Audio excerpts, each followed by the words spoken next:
Cheryl. Okay, it is 7 o'clock. We'll get the meeting started. So welcome everyone to the October 4th, 2016 school board meeting. The first order of business are public comments, or do we have people? Tom Matson. Okay. Mr. Matson, if you can come to the podium. Hi, Tom Matson, Selectman, Town of Troy, activist, cattle rancher. Greetings from Town of Troy, where our students produce more touchdowns than yours. We had 3 this last game. Young man plans on going to Rensselaer Polytech to be an architect. Rensselaer, there we go. I could never do that one. That's why I never applied there. But anyway, I want to thank you for putting on the agenda the discussion about universal free breakfast. We discussed it at the budget committee meeting. One figure that stuck out in my mind was $13,000 would be the cost to do it at the Troy School. I'm going to encourage you, if you don't go for the whole elementary school free breakfast program, to at least consider rolling out a pilot program. $13,000 won't be missed in anybody's budget in this district. I think in light of the mediation and the issues with the past teacher contract and the controversy about the pool of money, it becomes real apparent when you look at the cost between doing something that would significantly impact the students in a positive manner. That cost is pretty insignificant when you look at a $500,000 insurance pool. In the past, when various groups have come before the board asking for cuts, they were met with the cry of, well, it's all about the kids. It's all about the kids. This is one issue that's a real clear dividing line for the board. Are they going to look at what's best for the kids? We're not even saying it's mandatory free breakfast. Just provide a free breakfast so that they get the day started. I mean, at the budget committee meeting, you know, we were asked about studies. Superintendent Witt was good enough to send out studies. I hope you all read them, the entire study, not just the synopsis. I can appeal, you know, I was asked at the budget committee to cite some sources. And I guess the best source I can cite is Yo Mama. You know, your mama told you every day before you went to school, get something in your belly. Unfortunately, your mama isn't out there for all the kids. Okay? My mama's not out there. Part of the reason we're all on committees like this and successful in life is because somebody cared enough to make sure that we were going to make it in elementary school. Not every kid has a parent that cares like ours did. Okay? But we can at least put something in their belly before school. Thank you. Thank you. Or anyone else? Pat Voorhees. Okay. Oh, I'm sorry, you just wanted to jump. Okay. Anyone else? Yes, sir. Good evening. Brian Bohannon, Swansea, also on the budget committee. Mr. Matson is right. We did discuss this briefly on Tuesday night at our last meeting, but I did want to make sure the board is aware there are some questions that we have yet to have answered yet, and I'm not sure, it sounded a little bit when I briefly spoke to you that there may be some answers, but there is some significant questions and significant dollars that we question on whether or not we'll be in jeopardy if this article does come to be. So I think before that discussion for any warrant articles is had to be put to the voters, we fully understand what the question is that we're presenting to the voters, and also ensuring that we're giving them solid information and that you guys all on the board have all the information about if it does in fact come that we make a decision to provide or seek these dollars, it does not put into jeopardy money that greatly exceeds what we are asking for. And I hope that that discussion is had. There was not a lot of information on the aid or what the title was of that aid that we already get from the state. So I would just like to please ask that we have a very in-depth discussion on how that affects the aid that is already there for the district. Thank you. Thank you. Anyone else in the public signed up? Anyone else like to take an opportunity to make a public comment? Mr. Carney, are you going up because? Yes, I am. Okay.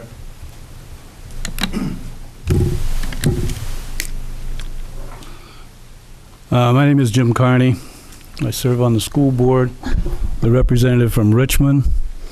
I'm extremely concerned about an item that this board has talked about numerous times, which is transparency.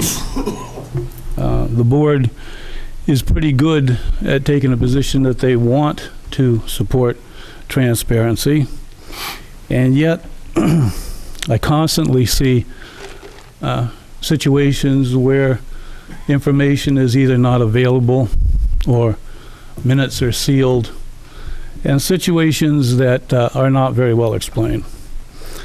At the last meeting, the last school board meeting on September 21st, I asked about where the minutes were from September 6th on the non-public.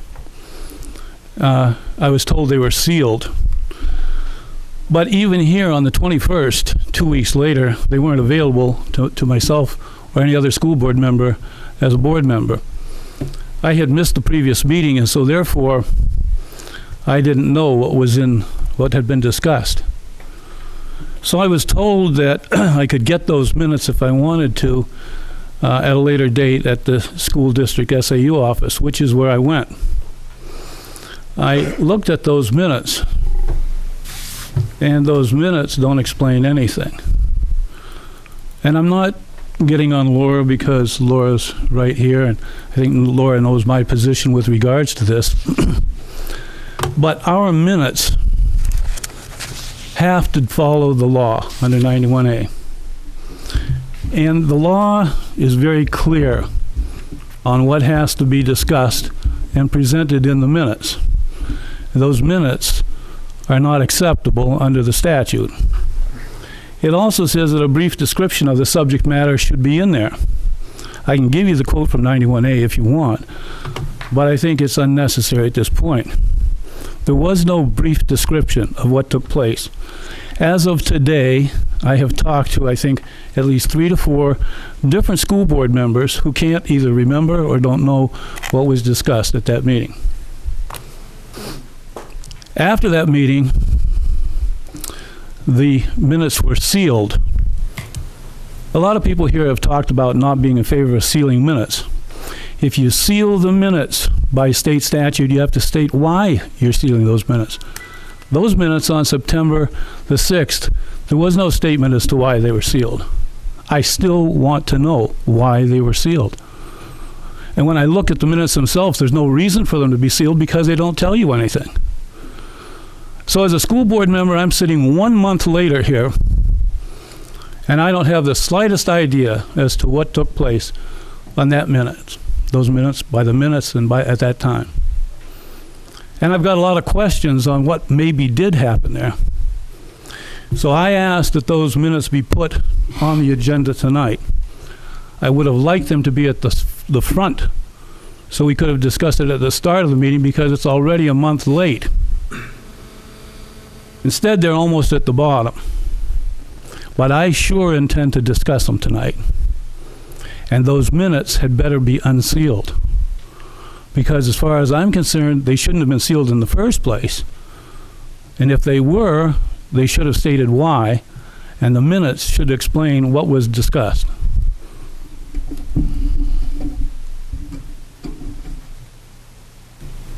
Anyone else in the public wish to make a public comment?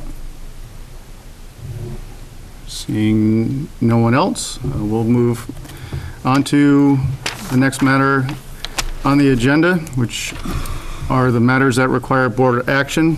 First item is the Community Relations Committee, and I would pass it over to the chair of the Community Relations Committee to discuss the item on the agenda, which is the Media and Information Coordinator.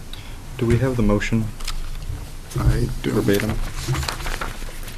Don't have it with me, so I would. Was it included in the packet?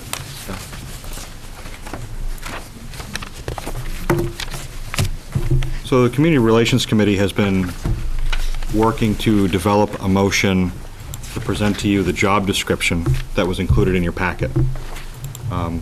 And this harkens back to discussions we've had about who manages the website, who's responsible for getting the word out through various media, whether it's mail, print, social media, electronic on the front of the website, etc.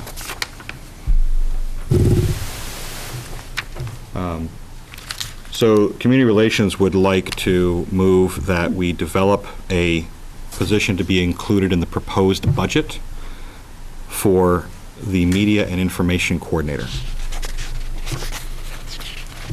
So it's a formal motion by the CRC. You should have had that job description in your packet. So it is a motion from the CRC to include the Media and Information Coordinator position in the 17-18 budget. Is there a second to that? And then Second. It's moved and seconded, and now we're under discussion. Nick? Two quick questions. First is, has this been, I'm assuming this isn't a warrant article, this is going to be something to insert in the budget That's the motion to include it in the proposed budget. and then related to that would be, if we're going to hire an individual like this, how is that going to displace or shift funds for the rest of the budget? So I'll speak, and then I'll ask Lisa Witt to speak to her intentions on this. But by nature, the proposed budget will include whatever incremental items we believe as a board that we want to present to the district, as opposed to the default budget. Lisa, I don't know if you've had any further thoughts on how and where we would approach the funding for this, or if it would be purely incremental. We're still meeting with all the building administrators and all of the other directors and so on and so forth, looking at, what their needs are. And we typically what we'll do, we have another meeting, we have two more this month. One of them will be completely dedicated to, by that point in time, Jean and I will have met with everybody. And then we all get together in one room and have the same conversations that we've had individually to look exactly at what you're talking about. How do we prioritize? How do we shift? How do we, how does this work? So I don't have an answer for where that falls yet, but that will happen in the next few weeks. And correct me if I'm wrong, but in years past, we've clarified this when we get to the joint meeting of the school board and the budget committee. Correct. So this would be, just for clarity, this would be an item that would be in addition to the current budget. This would be a proposed budget. Yes. To include this, an increase, not to displace current positions or Correct. current availability for salaries and administration. Yep. Any further discussion? Jim? Yeah, in looking this over, I thought it was kind of interesting.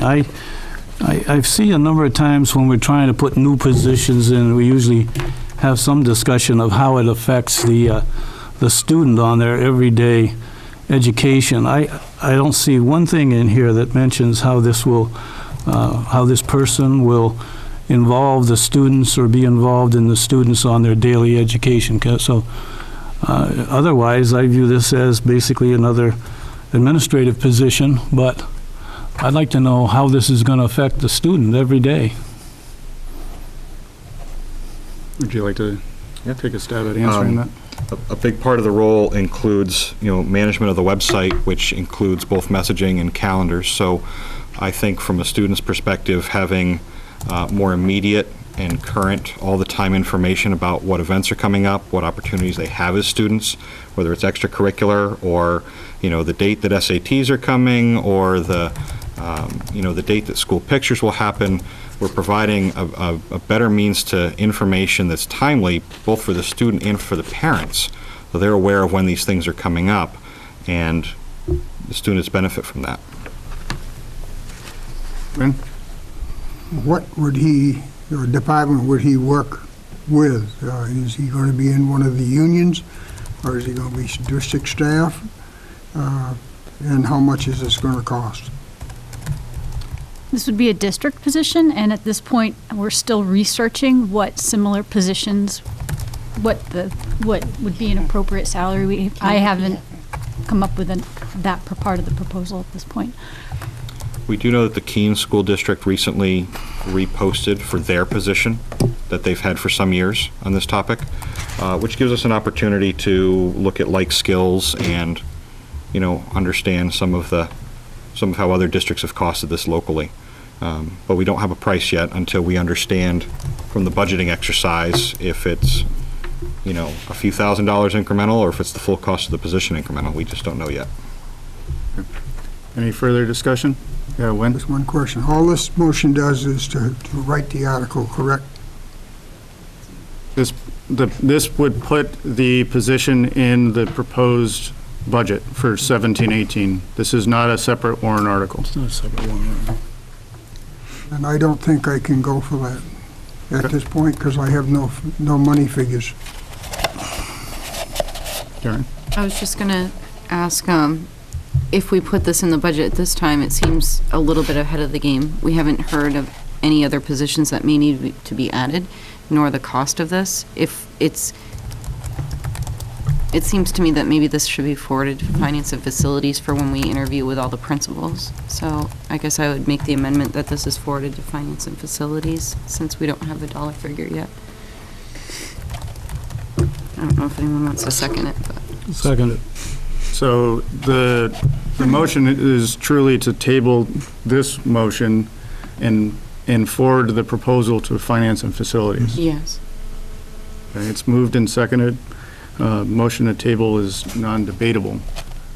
So Jane will take a roll call vote on this. Phyllis? Yes. Winston? Yes. Karen? Yes. Jim? Yes. Nick? Sure. Michael? No. Cheryl? Bob? No. Eric? No. Betty? No. Scott? No. Lisa? No. 4.725 yes, 7.604 no, 1.121 absent, motion, amendment fails. Okay, so the motion to table has failed, so we're back to the original motion. Is there any further discussion about this? Yeah, Nick? It sounded like Lisa, it wasn't actually tied to the question I had asked, but Lisa was giving a description of, you said you still need to meet with the principals to get a better understanding of what this individual would actually do, and No, just looking at how it fits into the overall budget picture is Okay. the part of the conversation. I've already met with the principals and gotten a lot of what you see in this description is a result of those conversations and their feedback and input. But what we're doing in the next few weeks is finishing up individual meetings with administrators regarding budget items. Then we'll come together as a full group to look at what our priority items are, what positions we're looking at, if we are, and figure out how those fit in. So the only piece that we haven't resolved is where this fits financially in the budget. I have Scott and then Sherry, and then I'll come back to you, Nick. So just to clarify a little more of how this came about, as the Community Relations Committee, we've been talking about the need for these activities to happen for as long as I've been on the committee and for longer, from what I've heard. So the approach that we took in the last few months was to reach out to the various administrators and to get their input on where do they need help, things that we believe should be happening, but they do not have the resources to accomplish on a consistent basis. And as a board, we've discussed the need to maintain the content of the district calendars and the website and, consistent presence of the media, et cetera. We've also hit on the idea that it's not really the responsibility of the CRC, the Community Relations Committee, to own all of the connection with the media. We really need to let the district manage those communications based on both our availability and our place. So with those recommendations, Lisa then helped us to craft this description of activity. So we're pretty solid on what the work would be. And the real nature of the motion, in my opinion, is that we're asking Lisa Witt to include this in her overall development of the proposed budget.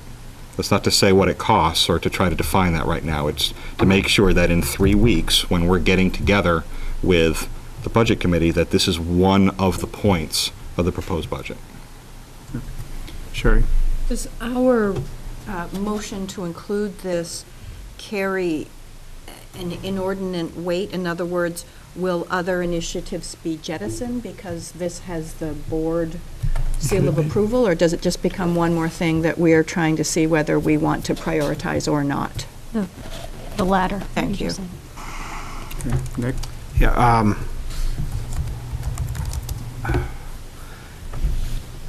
my only concern is that last year we had a number of things that we wanted to include in our proposed budget that administration had proposed. I remember one of them being, it was a guidance counselor or a social worker of some type that provided services to students who have issues at home, drugs and alcohol, or they themselves have issues with drugs. So the only thing, I think it relates closely to Cheryl's comment this sounds like a great idea, and I like what I hear about it. I just want to make sure that it's not something that we're forcing in that displaces some other things. So I just don't want to limit Lisa in her ability to propose a budget that includes those other items if she hasn't fully explored those with the other administrators. But that's my only concern. It sounds like a great idea, though. Jim? Yeah, I find it kind of amazing that in this situation, I don't doubt that we need it. As a matter of fact, I asked at one of the last meetings that some things be done, which I think were is actually on here for tonight to be addressed, or I brought it up. And I think this would be beneficial to the district as a whole. But in terms of the priorities on the district, I think this is, way down the list, at least in some cases, and I think it has very little impact on the performance of the students and or their ability to learn in this district. And I find it absolutely absurd that this is coming forward to the full board when it never went through finance in the first place, and that nobody has any idea what the salary is, what the benefits are. It hasn't been a priority. It hasn't been placed on any sort of list in terms of priorities. And, we're constantly accused of either cutting teachers or staff that have a direct impact on students and student learning. And we're going to put another situation like this in for an employee without even knowing what the cost is. I just think it's ridiculous. Karen? I was just going to basically agree with Nick. I guess I personally see the great need for this position, but I just think it's way ahead of the game, and I don't know what other great needs we have and where this falls on the list of priorities, which is why I made the recommendation to send it to Finance and Facilities. I'd prefer to see the list of all things we feel we should add to the budget before we add just one. Phyllis? Yeah. I know we need something, but I don't know, the cost in relative to the budget. Maybe it won't be so bad, and I do think we should do something, whether it be part-time, full-time. Has anybody thought about that? It's full-time? Is that what you're looking at? Potentially. I mean, there's more than enough activity to fill a full-time position, but that would be part of our discussion at that budget review is, do we believe it should be part-time and we cut off some of these activities, or should we pursue a full-time role? We don't know, and so we're asking Lisa to go through that budgeting exercise to see what's feasible. It seems like 40 hours, if that's what you're looking at, or even 36. For a district of this size, you question whether it should be part-time, full-time. It's just my thought. So I'm going to kind of jump in the conversation. When I joined the board, now it's going on over 5 years. The first activity that was asked of me, having a technology business and that I build websites and other related technology things, the previous chair of the CRC asked, we have this need for the website. It's out of date. It's hard to find information. How can we improve this? So this conversation has been going on for a long time, just in terms of information delivery to the district, whether that be for school board members, it be for parents, it be for students, it be for the general public. And we've all voiced our issues with that over the years, and even so far as the last meeting, I think, Jim, you even brought up the need for having our deliberative minutes not readily available. So that's just an example. I see this motion very much in line with other motions that we've made in past years, specifically for our resource officer or safety security officer, whatever title it is at this point, where the board supported adding it to the budget. We supported adding that placeholder and allowed the administration to go through the exercise that we're all asking questions of. What's it cost? I think we have a very solid job description, but is it part-time, is it full-time? And come back to the full board and the budget committee, just as they have in years past, to bring that information to the joint session and further meetings from that point on to say, is it going to stay in the budget, or do we have other priorities that have been identified that we shouldn't include it? So that's where I see this motion as a placeholder. They will continue to do their due diligence and bring to us, when they bring the final proposed 17-18 budget, to include it if it passes, and go from there. And we can, as a board, we can always choose to strike it from that proposed budget, or say that this is a priority over other items. So I know as a parent, I've struggled for as long as my kids have been in the district, and one of them just graduated last year, and I have a 21-year-old now who's graduated from college. So it's been 19 plus years or so that my kids have been in the district, and information delivery, both on the website, social media, and just our relationship with our local newspapers and Cheshire TV, et cetera. We have a great superintendent, but we have a lot of things that happen that we want to continue to promote in a positive manner, as well as be proactive when things may not be so positive, and we want to make sure that there's an avenue for that too. So, I believe that the duties listed in this job description are all appropriate and mostly necessary for the district. Many of them are being performed less than effectively at the moment because they're secondary, tertiary, even further down someone's list of responsibilities. They're not coordinated effectively at this point in time, and we go round and round on these information issues ever since I've been on this board. And I think it is important to centralize and coordinate the process, and I believe that this motion asks our superintendent to explore it further. any further discussion on this motion?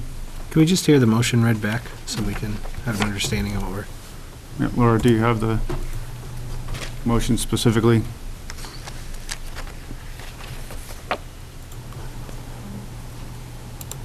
I have to include the media information coordinator in the 2017-2018 proposed budget.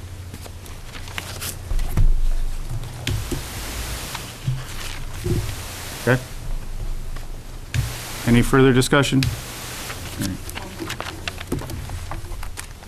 Seeing none, I'll have you do the vote, Jane. Phyllis? I'm going to say yes as a placeholder, but I don't know, Winston? without the figure. I'll say yes as a placeholder. Karen? Jim? No. Nick? Yes. Michael? Yep. Cheryl? Yes. Bob? Yes. Eric? Yes. Betty? Yes. Scott? Yes. Lisa? Yes. 10.804 yes, 1.075 no, 1.121 absent, motion passes. Okay. So that was the motion from the CRC. There are two other motions that are presented in your packet, and they are on the agenda. And I'll allow the person who is moving these motions to present them. So after seeing the report of what it would cost to fund both breakfast and lunch at both the elementary and the middle high schools,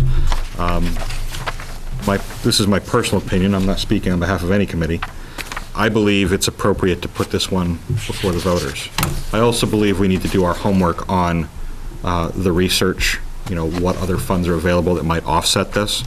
But what pressed me to bring these motions forward now is we only have a few weeks left until the joint meeting. And I would like to see us bringing things to the table sooner rather than last minute. So I wanted to get these motions on the floor so that we could discuss them. I think it'd be appropriate to take them one at a time. That's why I separated them. So the first motion before you is to create a proposed warrant article that shall read, to see if the Monadnock Regional School District will vote to raise and appropriate the sum of $87,518 to provide breakfast to all elementary school students in the district. Okay, that is a motion. Is there a second? I'll second it. It's been moved and seconded. Discussion? Nick? This is one of the things that I had asked to be on the agenda this week, to have an open discussion on this. I'm in favor of this, but I had to read it a couple times.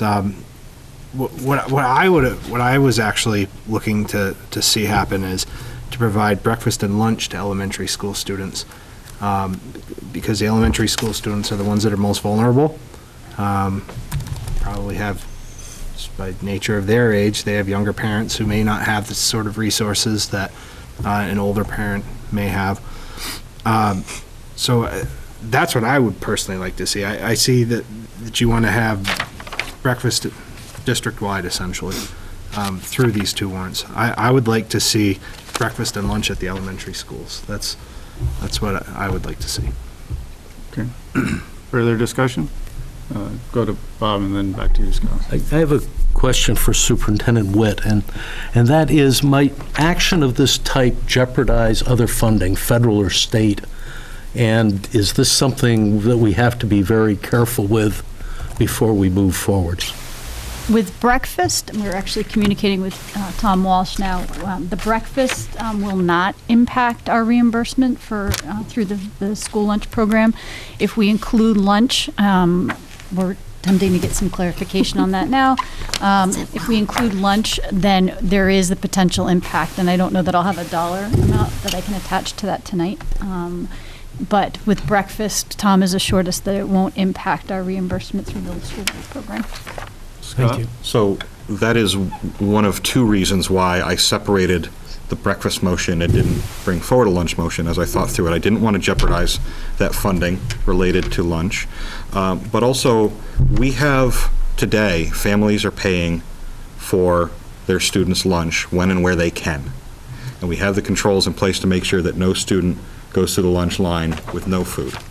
I don't believe it would be fiscally responsible right now to take on free lunch as well for every student. I think that is working, maybe not to the best that we could hope for, but to some degree it's working. Whereas breakfast, especially at elementary, my experience, my boys going through the school, it wasn't there. Lisa?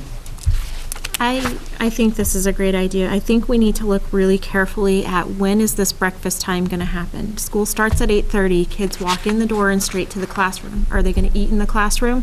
Are we going to ask the parents to get them there 15 minutes early? If all of the kids arrive 15 minutes early, then who is the staff that covers that time? Because that's expensive, hiring the extra people or having somebody come in early. So I just want to raise that as something that we really have to look at too as part of the cost. Any further discussion? Wayne and then Jim? And then Nick. Go ahead, Wayne. Yep. I feel this is a very good idea. I've often talked to people about doing this several times while I've been on the board. And the problem is this is not the whole cost. We've got cost of staffing to work the program, not nothing to do with the meals, but people got to be there to receive children in the building in the morning. They got to have supervision, and I think that cost should be looked at and added on to this as a separate backup, because I think people would vote for this very easily if this was the only cost we had to incur. But it will go up. So this is estimated on the first year for next year. I assume this is what it is. And I'm going to vote for it, but I just think we ought to keep in mind there is a lot more cost here and who's going to be responsible for all this, because Tom's going to need some help. Jim, and then Nick, and then Phyllis. I think everybody here knows my position with regard to this. I think I've talked to the food director in the finance situation for probably 15 years, and my statement has always been there is no such thing as free lunch, but of course we might change that. I think it's a good idea to put it on a warrant article, let the public vote on it, but I still wouldn't favor it. I don't think, first of all, that all students need a free lunch. I think there are some people who are more than adequately able to pay for their own lunch, and I don't think we should be providing a free lunch to those that don't need it. We're in the business of education, not providing free lunch. Furthermore, I was here the other night with Wynn, I think, is the only other board member at the Budget Committee when this was brought up and discussed. And one of the problems that I can see with it is it's nice and it might work well. I think Lisa touched on the problem. It may work for those communities where the people are in the area and they're able to get there and get there early. But this is a district in which some towns bus all their students. And, I would be adamantly opposed to a situation where at the schools where if you got there early, you were going to get a breakfast or whatever. And for those students riding the bus that don't get there in time, what are we going to do? We're going to change the bus schedule? Some things have to be looked at, I think, in terms of whether or not this is feasible. And, I think Richmond and Roxbury are probably the only two towns that bus virtually all of their students. And I think we've got to look out for the interests of our students as well. So it might be fine in some communities where all the students, live within a close distance to the school. But it's going to be a problem in terms of how we actually provide this equally to all the students. Nick? Yeah, going back, tying into that and kind of adding on to what I had said before, my concern with having lunch included for the elementary students is exactly that. If you're arriving at a time where you can't take advantage of that, typically it's going to be that the students who need it most are going to be the students, as was mentioned by the Troy Selectman. Their parents don't have vehicles, and their students are going to be taking the bus, and those are the students who are probably going to be needing this type of service the most, and that we're really pushing this for. So if you don't have the most vulnerable populations being able to take advantage of it, I think having lunch at the elementary school level as part of this will will really address everyone because everybody is here for lunch.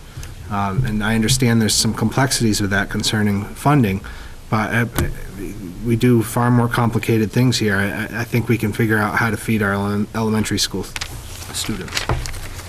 Phyllis, did you have something? Yes, I do. Your free and reduced lunch has a definite impact on the amount of money you get reimbursed for grants, and it would have an effect on us. Absolutely. I would like to see us, when we do these motions, is to look at the whole motion and the effect, like staffing. It is going to be something, an additional cost. I would like to see that too, and I agree with you, Nick, when somebody comes in late, and a lot of our kids are not always, here on time maybe to eat. Maybe we, at lunchtime, could have a big fruit bowl or something that was offered at breakfast for these kids if they can grab something to eat. Because I'm sure a lot of staff would say, if you're hungry, go get something. Betty? I think on the coverage issue, you may find that there are already people assigned a duty in the morning to be in the lunchroom, because there's a number of kids that already eat breakfast at school. So I'm not sure there'd be an increased cost there. It would be a matter of working the duty schedule for people to just, that'd be their morning duty. Transportation, if we support both of these, the middle high school and the elementary, getting the breakfast, they'll probably just have to rework the bus schedule and pick kids up earlier for the high school. So the whole thing would shift by 15 or 20 minutes earlier. Because right now, they bring the kids into the high school, and then they go back out and get the elementary kids. And I don't think there's a lot of wiggle room there, but if both of these passed, then probably the whole morning schedule would move up. Scott? So, in regards to the additional cost, the scheduling, the busing, the coverage, all of those are excellent points. Can't disagree with any of them, but I will submit this. If we have our elementary school students, remember this motion is specific to elementary and breakfast, has nothing to do with lunch. If we're bringing in our elementary school students, and because they have hungry stomachs, they're learning poorly for 3 hours, would it make sense to feed them and have them learn with excellence for 2 hours and 45 minutes and not add on any additional costs? I don't know if that's feasible from a learning time perspective. We would need input from the administrators, and we could ask Lisa to pursue that thought.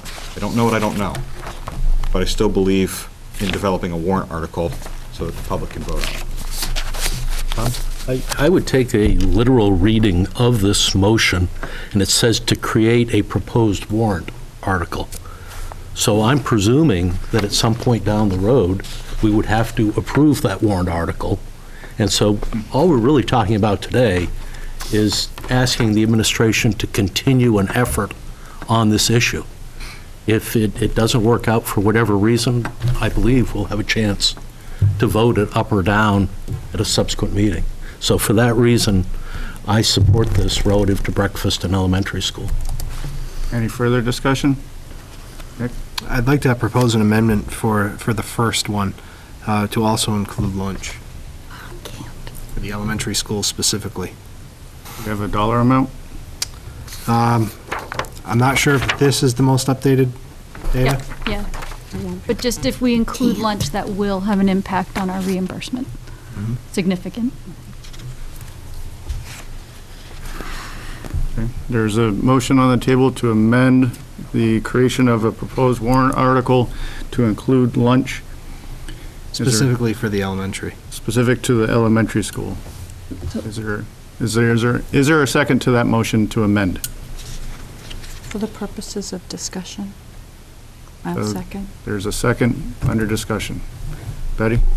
So is the reimbursement we're discussing the $970,000 that washes in and out? That's part of it. Part of Okay.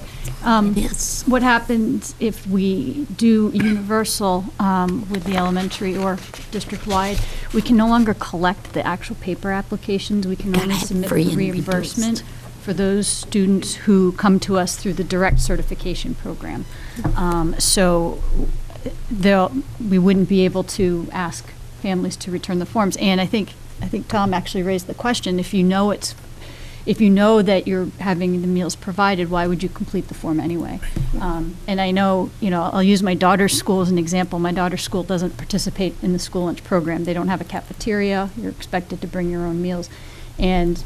But they still can collect the forms and apply for things like E-rate and some of the other formulaic funds like Title I that attach to those free and reduced applications. So if we can't collect those applications, we lose out on some reimbursement through the school lunch program, but we could also see a decrease in Title I in E-rate, and it also attaches, I believe, to IDEA. Bob? I was concerned about what the implication might be for Title I funding, because if we do offer, if the district offers lunch, That's right. I am sure that parents who are reluctant to file those forms in the first place, we'd see fewer of them filed, and we might have a significant financial impact on our receipt of Title I funds. Currently, for students who do, let's assume none of this goes through. The voters vote it down. Or currently, we provide a alternative lunch, from what I understand, is like an apple and a cheese sandwich or something, right? Nope. As part of the elementary school program, if a student does not pay for their lunch or is they're behind, from my understanding from our policy, they are provided with an alternative lunch. There's actually some new guidance around that policy as a result of legislation that was passed last year. So we'll be actually at policy committee looking at revising how our policy currently states that particular aspect. But from what I understand from Tom Walsh, we had very few kids at the elementary level who were provided with an alternate lunch, because we had the most success with implementing the policy to collect overdue lunch balances at the elementary levels. But you also you're more likely to have the parents of elementary school students complete the forms and return them. It's typical to see at the middle high school, you see your return rate drop off, primarily because the students don't want to be a part of the program, not necessarily the parents. Yeah.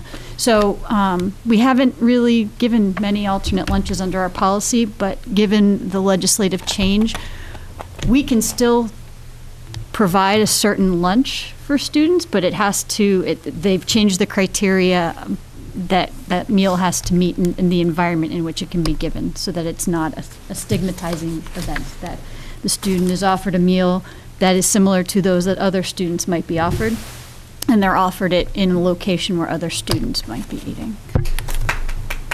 No more shaming them. All right, so that's where I was getting. This is how I'm completely against that policy that was voted in. I believe it was voted in up in Gilsum last year. It was the aspect of it that you're segregating students based on their ability to pay for lunch, which is probably in the long run better than having nothing to eat. But from my understanding, we do provide some sort of food to a student who cannot pay for lunch. So what I'm getting at is, we currently have something that rides that gray area in existence right now, where we're feeding students and we're paying for it.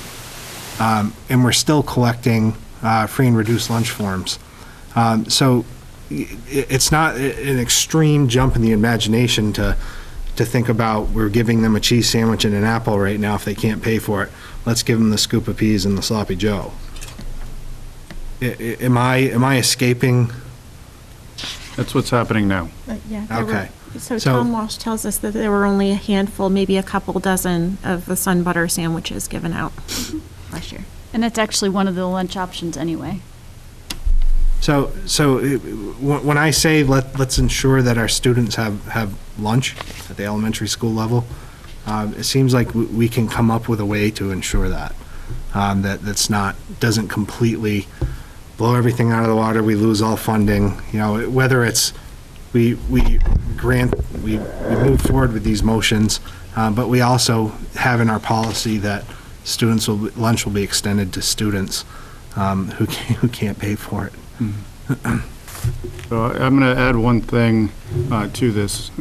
I see you, Jane.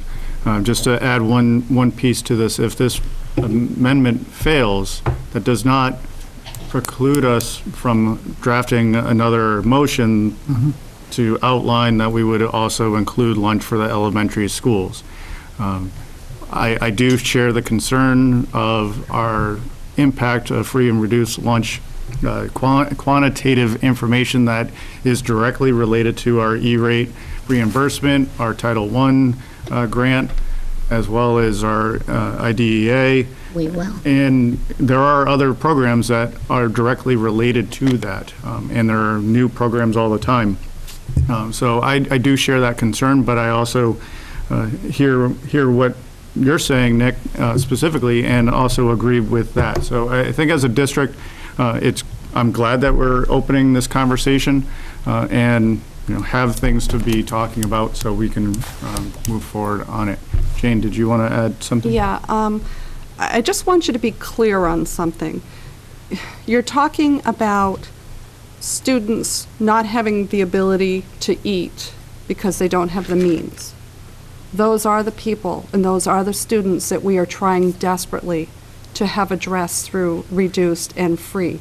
When someone is falling behind, if you don't think our director and his staff are not right there saying, we have an application, okay? A lot of these balances you are seeing are people that have the ability to pay that are not. So be very clear, there's a difference, okay? And it's not as simple as you're understanding it to be either. A lot of your issue is here at the high school. And a lot of what goes on is, if you could hear the voicemails and the phone calls that our nutrition staff get screaming, why did you let my kid eat? He has a lunch with him. We're not taking the food away, but yet we're getting punished on both fronts because we're not taking it away, we're running up a balance, and we have a parent screaming at us, we're not paying it because he had his food. So understand, there's a lot of different things. It's not just as simple as, we're just telling you you can't eat. There's a lot built into it. I know it seems simple. If it were simple, we'd have solved this years ago. It's not. And please understand, we're doing everything we can to address the needs of those that do need free and reduced lunch. Nick? Yeah, I'm not trying to imply that it's simple at all. And when you make the comment that it's students who may have parents that just don't care and that aren't paying, and that's different. From the perspective of the child, that's not different. It's exactly the same. They don't have their lunch or they don't have their breakfast. So while there's certainly complexity on our end of it, from the student's perspective, there's no difference at all. They're either stigmatized by having this alternative lunch, or they're subjected to not having that food, or maybe they don't even come up to get their lunch. Well, make it clear, we don't turn kids away. Other districts do. We do not. Okay? And those who have the need are being addressed as much as we can to try and not seek them out because you can't target. But when we see people fall behind, we do what we can to say, if this is a need, let us know. We're here to help. Trust me. It does nothing but benefit us. Any further discussion, Phyllis? Nick, I have the same feeling you do. I don't think any child should go hungry. However, in the process of giving everybody lunch and our free and reduced percentages drop down and our reimbursement coming from the government does not reach a certain, you may be denying kids the support that they need for their reading and math. If we have to say, well, we don't want to hire, all these teachers or aides because we don't have the thousands of dollars that we just shortchanged ourselves. And I think that there has to be a way to provide lunch that doesn't completely obliterate all funding for the students who do get free and reduced lunch. I mean, all avenues have been explored as far as providing students who can't pay for their lunch. To feed those students, we have to eliminate all options for funding. That doesn't sound like there's been that's been fully vetted to me. Call the question. Okay. Question's been called. Don't see any other folks that had wanting to speak on this matter. So we'll take a roll call vote on it. Jane? You're voting this is on the amendment. On the amendment. This is a vote on the amendment to include lunch in the elementary schools. I would also request that we have a detailed roll call vote, be reflected within the minutes, please. So if you can also, Laura, have the minutes reflect the vote, that would be good. Jane? Phyllis? No. Winston? Yes. Karen? Yes. Jim? Abstain. Nick? Yes. Michael? No. Cheryl? No. Bob? No. Eric? No. Eddie? No. Scott? No. Lisa? No. And Karen? Abstain. Okay, so the motion to include lunch in the proposed warrant article has failed. As I indicated, that does not preclude us from drafting a separate motion to actually do that in the future, but it will not be rolled into this motion for the creation of a proposed warrant article to raise and appropriate monies to provide breakfast to all the elementary schools students. So that is the motion that we will be voting on. If there's anything additional, Jim? Yeah, I'd like to make my position clear on this because I think people are going to misread some of these votes, I think. And I would back up basically what Jane said. I think the board has, over a period of years, been fairly responsible with regards to these issues. And I know that in the Finance Committee, we have had Tom Walsh there for almost every year since he's been here.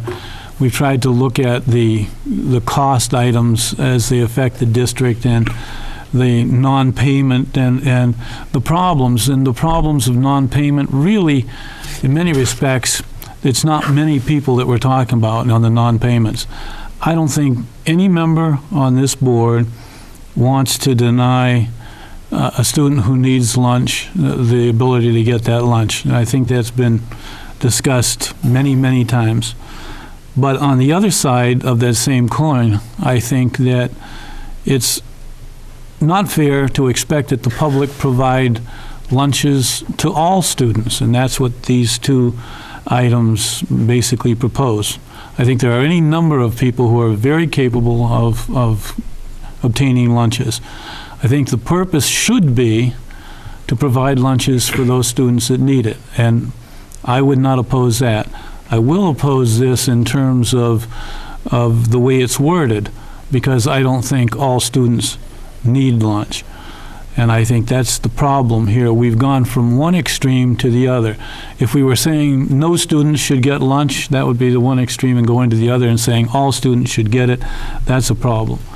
I think the district should be responsible and try to provide lunch for everybody that needs it, but not for every single student. Okay, to be clear, we're talking about breakfast, not lunch. But I hear what you're saying. Anyone have anything new to add to this discussion? Wynn? Yeah, just a note, Tom Walsh told us that the alternate meal that we're serving qualifies for the USDA requirement, so we're not just giving them haphazard lunches. It has to meet the federal requirement to be an alternative lunch, and Tom has done a great job in seeing that happens. Lisa? I want to clarify that also we have a a draft revision for the school lunch payment policy, and it takes out the alternative lunch altogether. That's something that the policy committee could have forwarded up for first read this evening, but we just didn't get it in time, is all. Nick, anything new to add? Yeah, I'd just like to add to Wynn's comment that while it does meet the federal requirements for lunch, it's a different, as far as the policy currently exists, maybe changes, it's a different lunch. So the appropriate word there was, it's a stigmatizing event. Well, that'll come up clearer when we bring the policy into at the next meeting for a first read. Correct. Betty? I don't know, maybe with older kids it's stigmatizing, but it is the alternate lunch. If a child that's paying for lunch doesn't like what's being offered, they can have that lunch too. So it isn't just kids that haven't paid that are getting that lunch. It's true. I've seen many kids choose the Sun Butter lunch.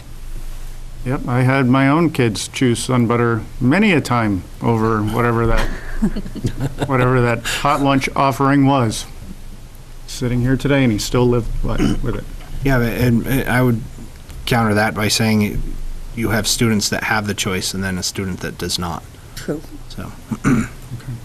Anything new to offer to this conversation? Again, the motion that we will be voting on is to create a proposed warrant article that will raise and appropriate the sum of $87,518 to provide breakfast to all elementary school students in the district. Seeing no further discussion, Jane? Phyllis? Yes. Kristen? Yes. Karen? Yes. Jim? Abstain. Like, I don't even need to ask. Michael? Yes. Cheryl? Yes. Bob? Yes. Eric? Yes. Betty? Yes. Scott? Yes. Lisa? Yes. 10.804 yes, 1.075 abstain, 1.121 absent, motion passes. Okay. Moving on to the next motion, and hopefully most of the conversation we already had at the elementary school discussion, so we can, I hope that we can move this motion along more quickly, I'll just say. Scott? So the motion is to create a proposed warrant article that shall read, to see if the Monadnock Regional School District will vote to raise and appropriate the sum of $76,587 to provide breakfast to all students at Monadnock Regional Middle High School. Okay. Second. It's been moved and seconded. Is there any additional discussion? Karen? So it was brought up with the, excuse me, the elementary students, but I'm actually more concerned about the timing with middle and high school. We have lunch periods for all of the middle high school, and to have all of those students come here and be able to go through the breakfast line, I just don't see how that would physically work out at this point, unless we come up with a different plan. Even doing what Betty said with 15 minutes, I don't see how we can get every student in this middle and high school through our current situation and have them be able to eat a breakfast in the time allotted. I see both of you. Bob and then Sherry. I'd be reluctant to support this one right now, but I would encourage, if this motion does not pass, I would encourage the administration to return to us with a similar proposal if they feel it's justified after further study. But at this point in time, I'm not ready to support this. Okay. Sherry? I'm not sure how I feel about supporting this one. I think it is different for older kids. But I have been in school systems that operate satellite breakfast programs, so there's 4, 5, 6 places that kids can get a grab-and-go breakfast, Like a which bag. takes the pressure off that central location to pile all the kids through, for what that's worth. We do have 2 students that are in the middle high school. If they want to add any information to this conversation, this might be a good opportunity for either of you to share your insights, if you have any. If you don't, that's okay. Yeah, Tyler? So we do have a nearly 30-minute advisory block that runs from 9 to around 9:30. And while that's not necessarily right at the beginning of the day and not before the first class for everyone, it's still in that window that would be considered breakfast and may be an option for a time where students could get breakfast. Joe, do you have anything to add? Yeah, I'd like to state, I do feel this is a really good idea, especially since, morning to get out to the bus, or now that I drive, it's still a rush in the morning to get to school on time. There's not always that time for breakfast, and most mornings, personally, I don't go with breakfast, and, if it was provided, I feel that it would be beneficial to our education, especially if we could find time, like during advisory, to have breakfast provided for us. When? If we take on serving breakfast to both, where each school is going to have a dietary problem on what they can eat and can't have to eat, that would be an additional cost. Some schools might not have any, and others might be at the high school as finicky as the high school students are. So I think there's more cost here. I'm going to vote for it because I think it needs to go forward and be discussed and help out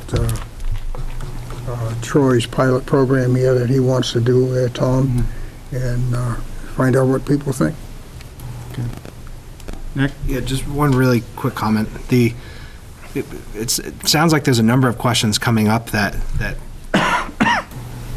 pose this as being some outlandish, like getting all of our students to the Olympics or something. We already have breakfast programs, and we have lunch programs. We have people making breakfast, and we have people preparing lunch. I think the discussion here is strictly about funding and the way to fiddle stuff to get it. So I hear you with if you're currently structuring lunches or lunch blocks to middle school, high school. What if tomorrow all the students from the middle school, high school showed up and wanted breakfast? You have those same challenges now. Not addressing this and the funding side of it doesn't necessarily get us out of those other situations. Jane? Yeah, and I'm all for this. You're putting it to a warrant article, you're putting it out to the district voters. I applaud you doing that, not hiding it in a budget. Applaud that. But it's not just, we have staff already there. You're going to need more staff there. And you're not going to know till several weeks in what you need for staffing on that. It's not that simple. It's like saying, we're just going to offer a new class. You don't know how many kids are going to take that class. Mm-hmm. There's a lot more to it. I wish it were as simple as you guys make it. You wouldn't need me, you wouldn't need your nutrition director, you wouldn't need anybody, because it's just all simple. But it's not. So there's a staffing component to it. And, I will tell you, they went down to 2 lunches at the high school. They're killing that nutrition staff because they are running those kids through, and they've got as many people putting it out as they can.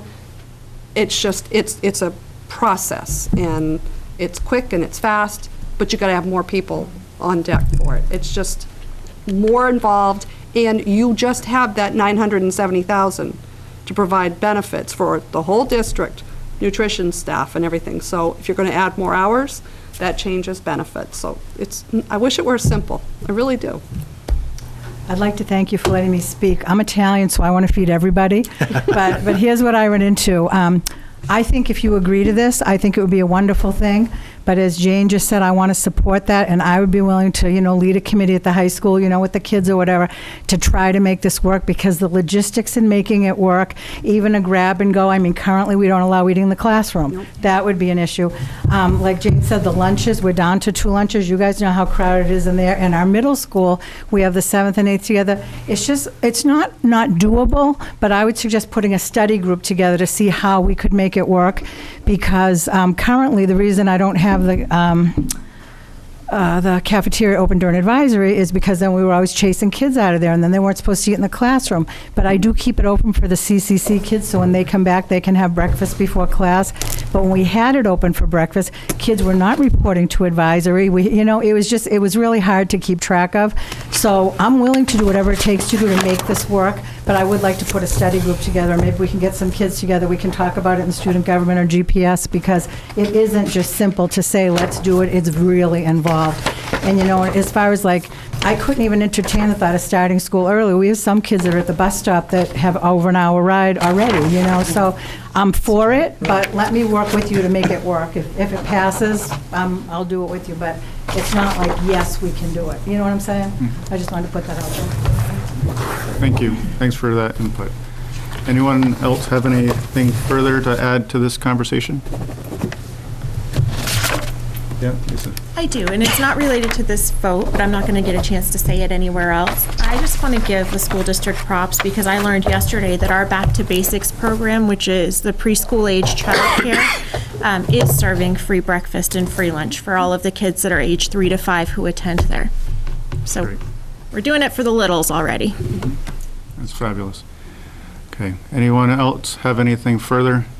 I'll just have one parting comment.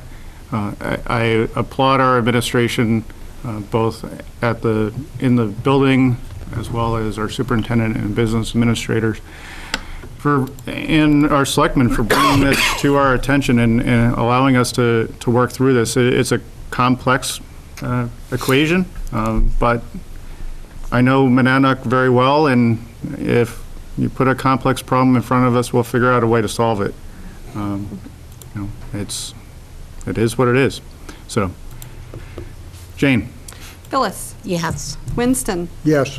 Karen? Yes. Jim? Abstain. Nick? Yes. Michael? Yeah. Cheryl? Yes. Bob? No. Eric? Yes. Betty? Yes. Scott? Yes. Lisa? Yes. 9.682 yes, 1.121 no, 1.075 abstain, 1.121 absent, motion passes. Okay, there are no other motions that were brought forward from committees or any board members. So at this time, we'll be moving on to number 3 on the agenda, matters for information and discussion. So the first item is our student representative report. Okay, so we've had a lot going on in the past few weeks. To start, 2 weeks ago we had our sort of Spirit Week, which was district-wide. It was a really big success. There was a lot of sort of Husky pride going around. And then we had our homecoming, which was a big success as well. We had no team losses. All of our teams won or tied that day.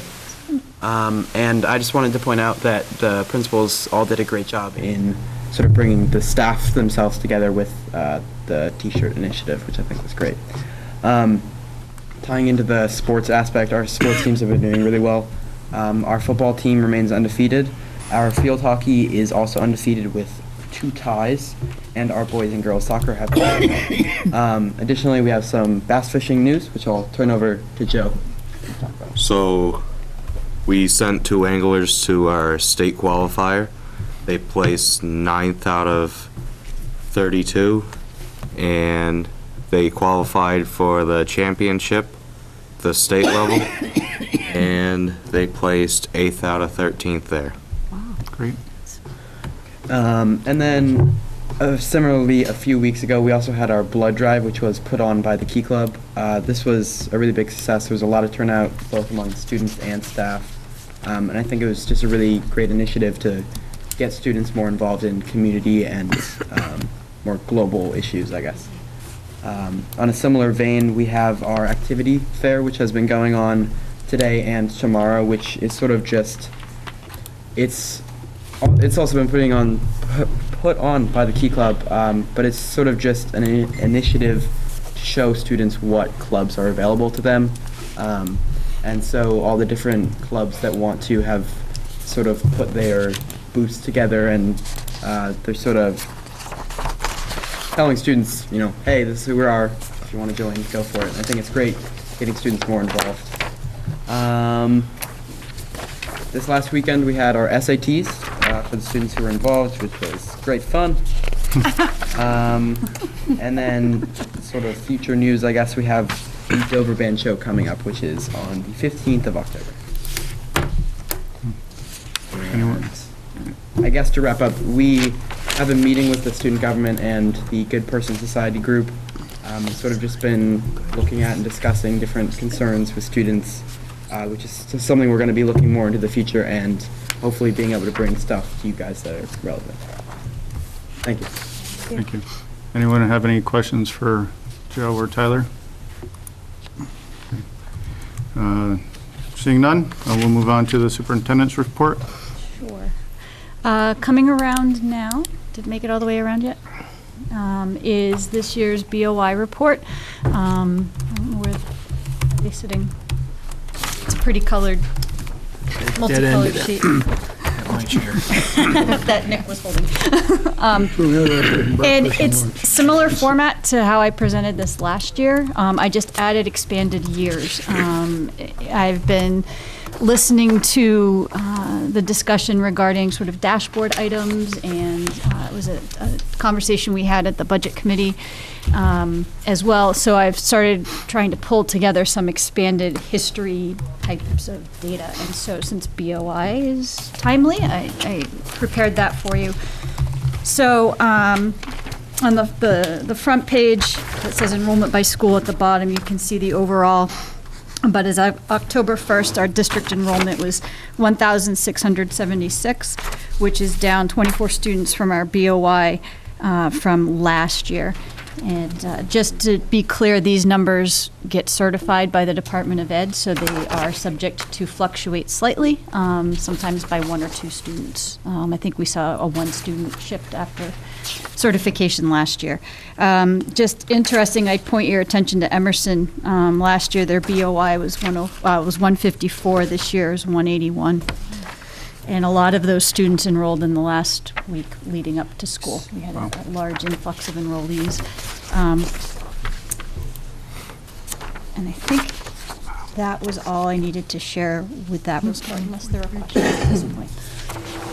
For the next full board meeting, I anticipate having class size reports by school for both the elementary schools and the middle high school. And we're also, I know I've been working with Kathy Woods to also provide BOI data for our students with disabilities.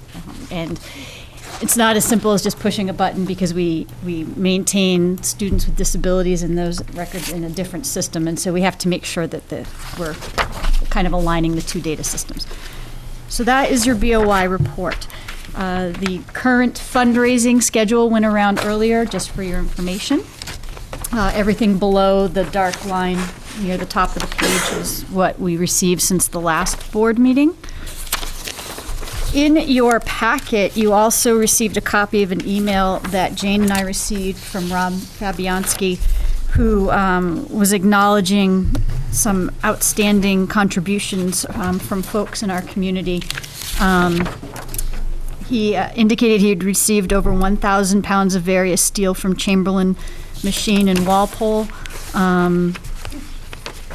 and about 2, and let's see, Dan Kaufman was he the 200? I'm trying to read these, or they kind of run together. 200 pounds of high-grade aluminum from Secor Machine.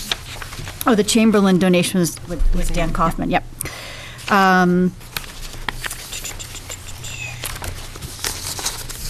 Bags of electronic supplies for the students from Russell Bage, that lives in North Swansea, and another gentleman at Melenson's, Dave Druin, who will bring down some metal if we pick up the phone and call and say we need some metal. And then finally, the DA brothers in Troy, and they came down on a day's notice to offload the new CNC milling machine. So those are in your packet. I just wanted to make sure I read them so that we recognize those folks. And Linda and Ron do a nice job of making sure that they extend thanks to those folks and expressions of gratitude. So that's there for your information. Betty has a question or a comment. Or a comment. I think possibly instead of Russell Bage, it's Russell Page. It sounds like it could be. Thank you.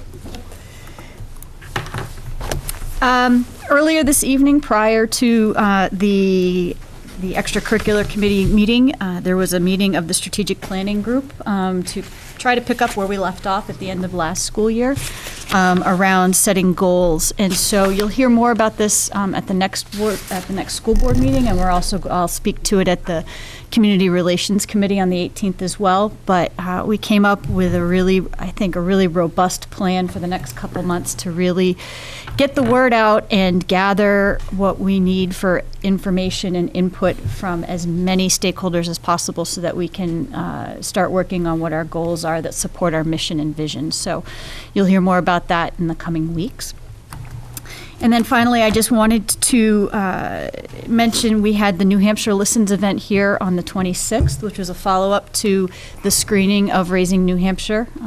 Was sponsored. The New Hampshire Listens event was co-sponsored by ourselves and Impact Monadnock. And New Hampshire Listens is a statewide group that is also focusing on the importance of early childhood, but also just involving families and what it takes to involve families and communities with students ages 0 to 5. We had a really good turnout. I think we had close to 30 people, if memory serves, and we broke into 3 groups, and all of the 3 groups were facilitated by moderators from New Hampshire Listens around a very common set of questions about what do you feel our strengths are and our needs are. So we're waiting to get that information back from New Hampshire Listens, and we'll be able to share out what we learned, and that will also help us and the surrounding communities move forward with plans and kind of what happens next steps.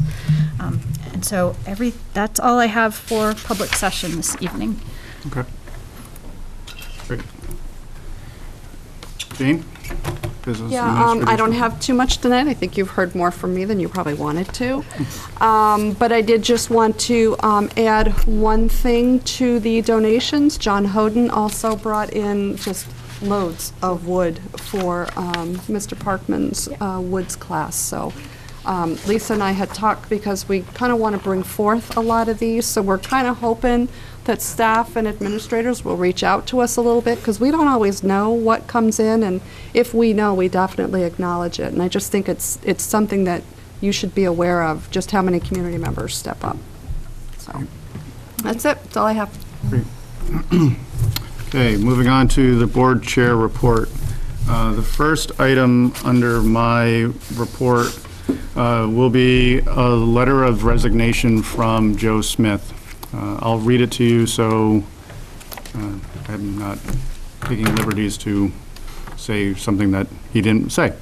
It was addressed to myself and Mr. Welker from the Board of Selectmen of the Town of Swansea.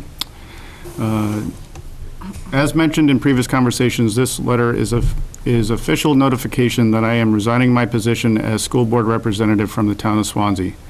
I have found that I no longer have sufficient time to be able to be well-informed and active member of the school board and subcommittees. I have truly enjoyed my association with the Monadnock Regional School District, as a staff member for 30 years and as a board member for the past 18 months. I am pleased with the significant progress that the district has made, and I extend my sincere thanks to the teachers, support staff, and administration for the obvious dedication to their craft and their profession. I also congratulate and thank the board for their tireless effort and determination to collaborate with the staff and administration to provide the students of our district with a sound education while being mindful of the fiduciary responsibilities they hold within their respective towns.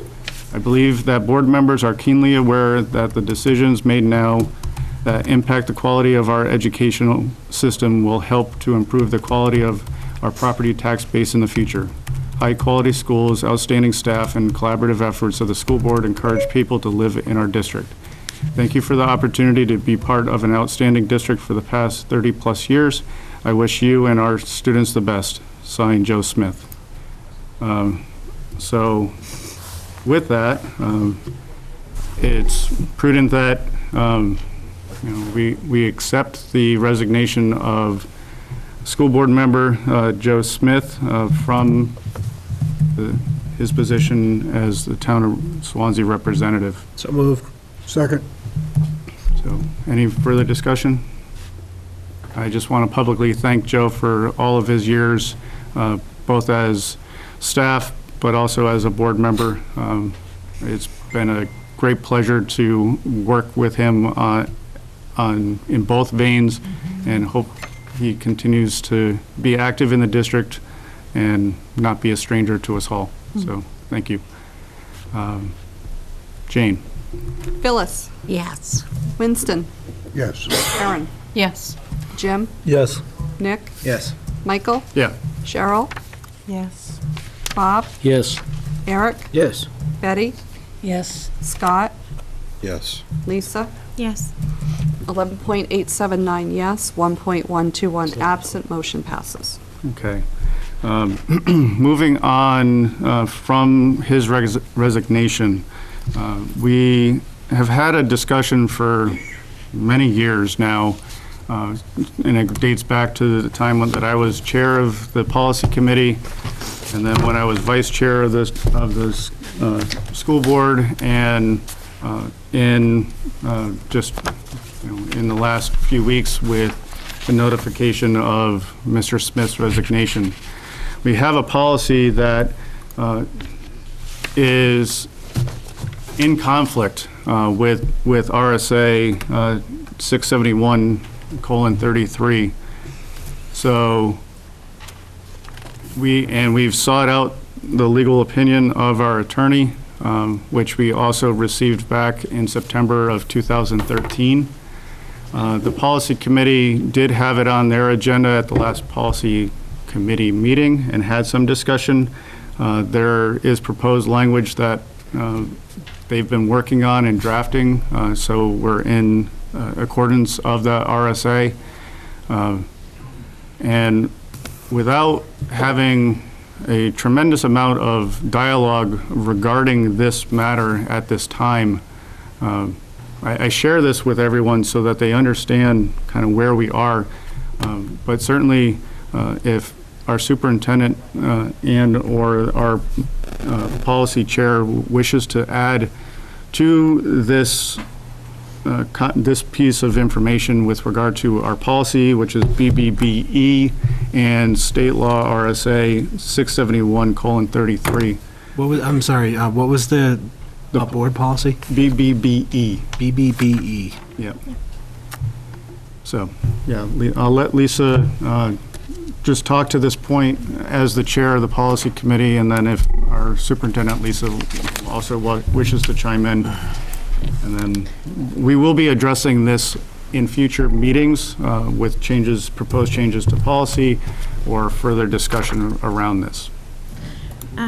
Policy BBBE, the school board policy as it stands now, reads, when a school board vacancy occurs, the board chair will contact the selectman in the town where the vacancy occurs to nominate a board member. If the nomination is not filled by the selectman within 30 calendar days, the vacancy will be filled by appointment from the school board.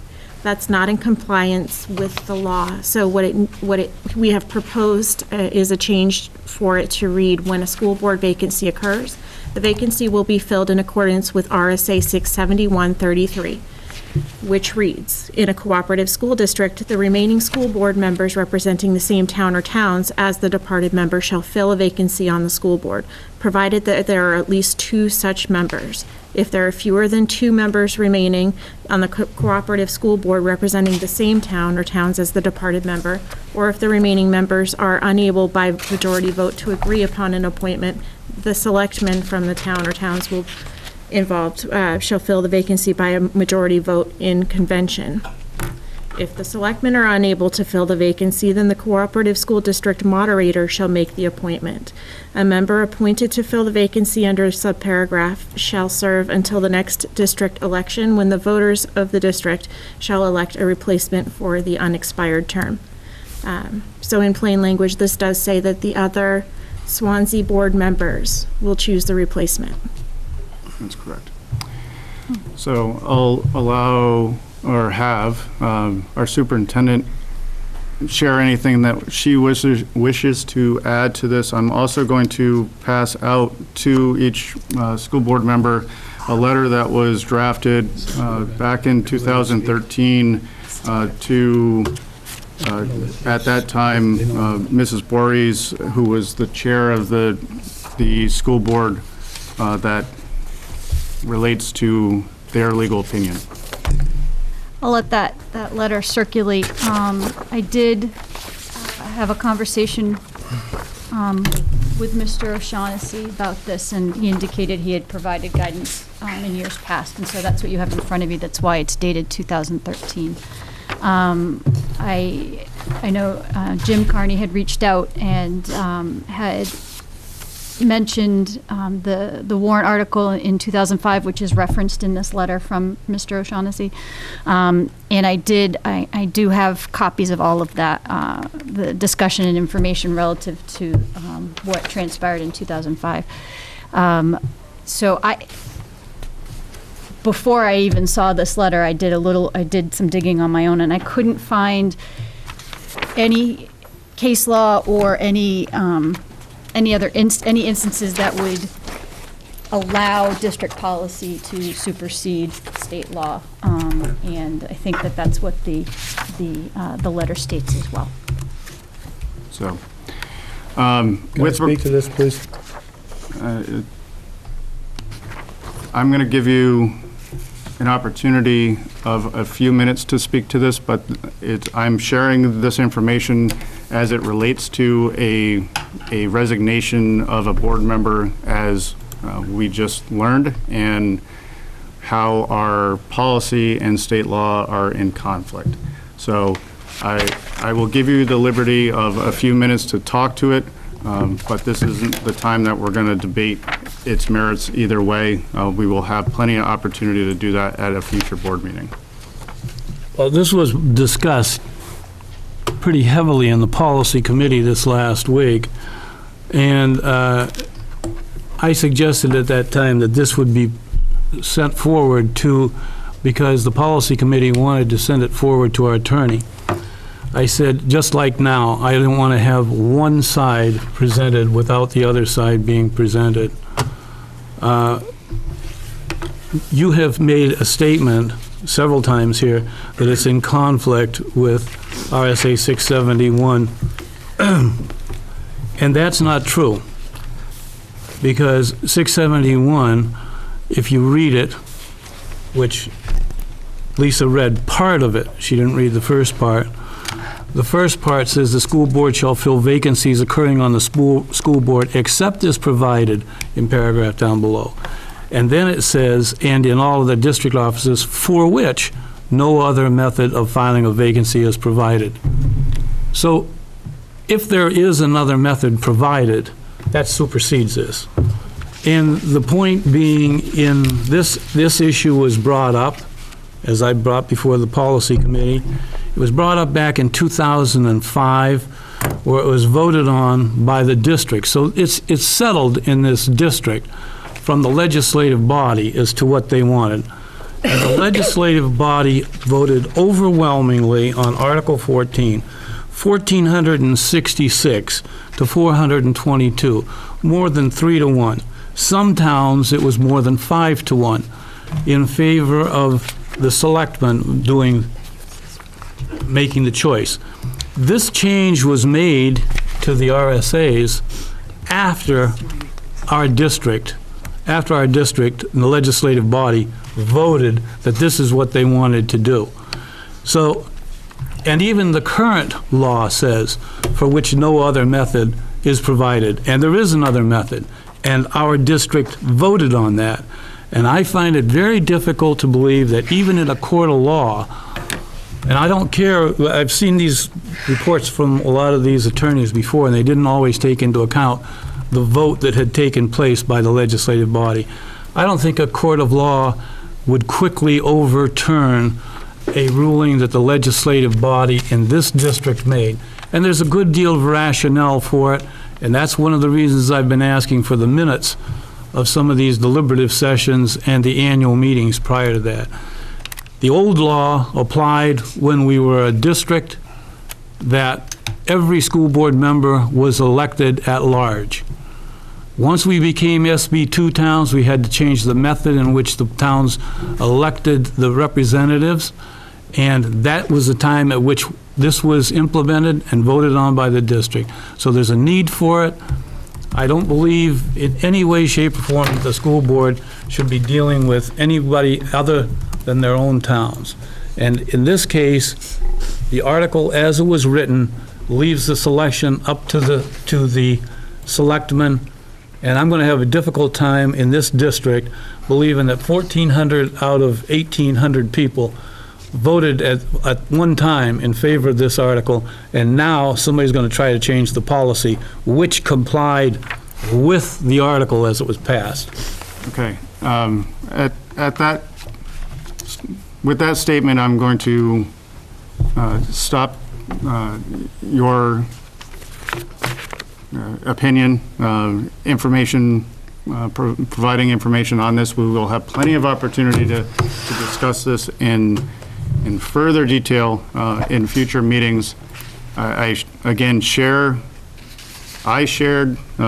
Jim shared, there's various information that we will need to go through and sort out, specifically as it relates to the placement and replacement of a school board member from the town of Swansea. So, I'm going to move forward on that. Continuing with the board chair report. Mike, I just have one question. Is there, I'm not looking to continue debate on this, but is there any, from what I heard from both of you, is there any time sensitivity associated with this? I heard something about 30 days. Yeah, there is. Okay. So we're talking about discussing in future board meetings. I just want to make sure that we're not. Within the window. Yeah, we're within it, but we have to move forward fairly quickly. Thank you.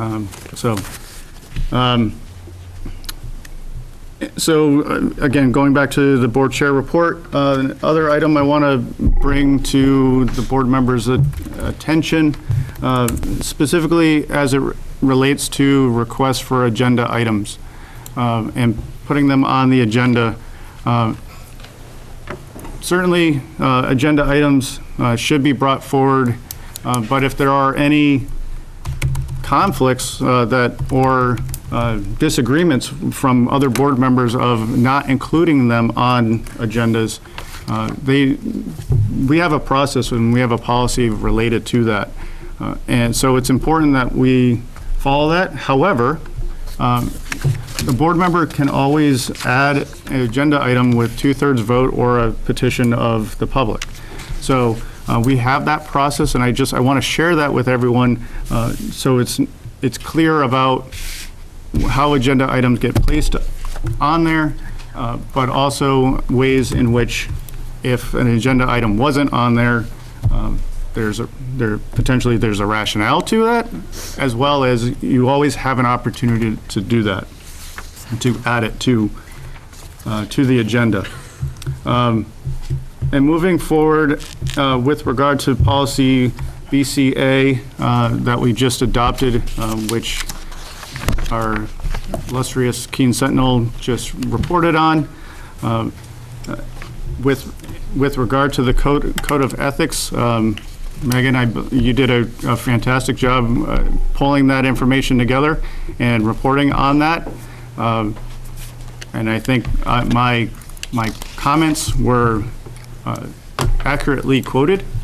I did not have any follow-up to that conversation, but I think it's important for the full school board to understand that, just for me to reiterate of what that policy is and does, and specifically that many, if not all of our surrounding school districts all have a similar code of ethics that have passed, and their board members operate under that. I can also share with you, and I've made this comment to board members before, I also am the president of the New Hampshire Dance Institute, which is a federal nonprofit 501c3, as well as a housing association. We too have a board code of ethics that you're working to fulfill the mission and vision of that organization, and that you're not doing so with the intent of going against that mission and vision. And I think that is what we were intending. That's what the board members that certainly that approved that and moved that forward, what that intention was. If there are further conversation with regard to that, I know it was brought up at policy meeting, and the policy committee did not want to continue that conversation. That's why I shared with everyone, if you want to have this on a further agenda, 2/3 vote would be required, or a petition.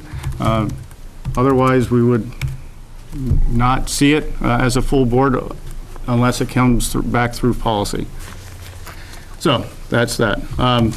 I too want to thank everyone who graciously gives to this district.